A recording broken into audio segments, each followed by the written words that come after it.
Right, that was a lot of politics and policy. Let's now talk about work culture. A 4-day work week is now a reality for about 100 more companies in the United Kingdom. Employees working in these companies will now be able to take an additional day off without any pay cut. These companies hope that the new model will bring in a shift in the way Britain approaches work. Atom Bomb and WION are two of the biggest companies to have signed up for a permanent 4-day work week. In June this year, 73 companies in the UK participated in the world's biggest 4-day work week trial. The experiment was based on the 100-80-100 model, meaning an employee is given 100% of her pay in exchange for 80% of her current work time and 100% of productivity.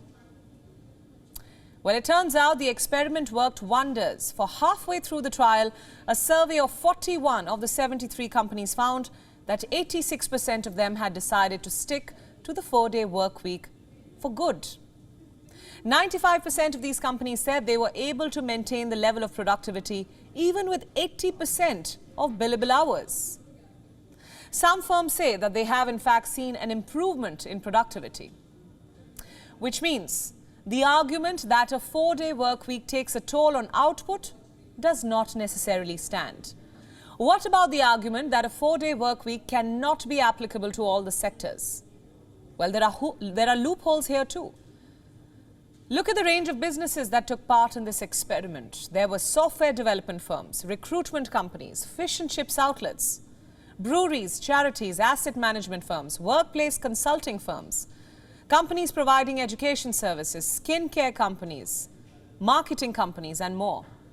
In fact, a similar 4-day work week trial also took place in Iceland. This was between the years 2015 and 2019. Again, a range of companies and employees took part. They were preschool workers, social services workers, employees working in hospitals. And a lot of these employees moved from a 40-hour grueling work week to a 35 or 36 work week. Now, the result was an overwhelming success. As we speak, some 86% of workers in Iceland already work shorter hours for the same pay.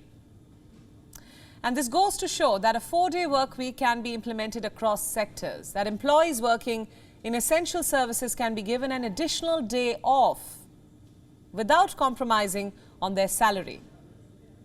But why isn't this already happening? Because it all comes down to will. Are companies willing to give employees the extra time out? Are they willing to become more flexible and more employee-friendly? In India, the law already allows companies to switch to a 4-day work week. The newly adopted labour law has the provision for a reduced work week. But there is a condition.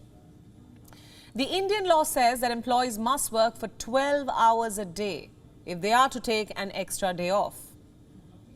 But that's not the case in a lot of other countries. You can still continue working 9 to 5 and wrap your week a day earlier. Back to my question. Why are more companies and countries not adopting this model?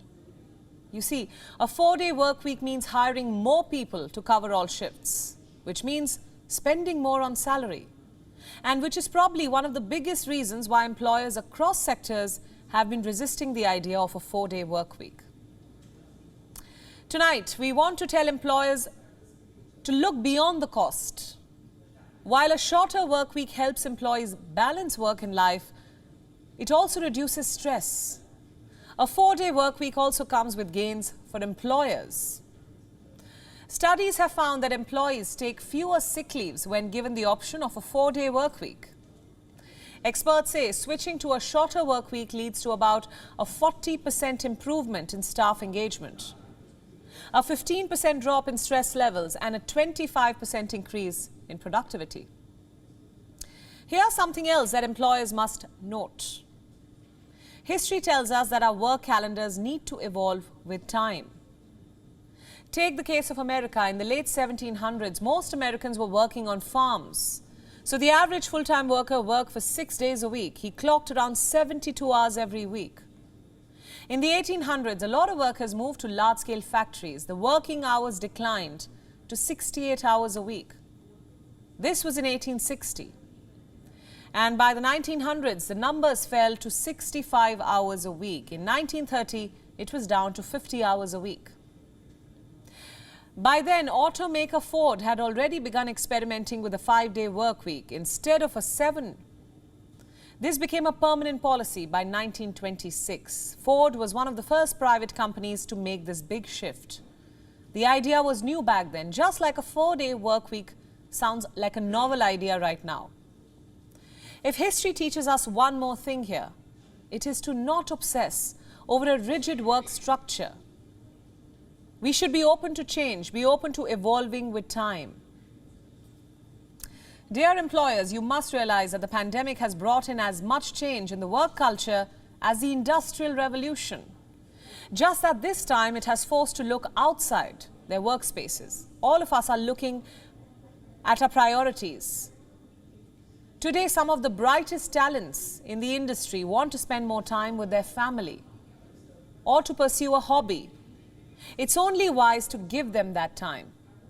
Otherwise, you risk losing out on the best in the business.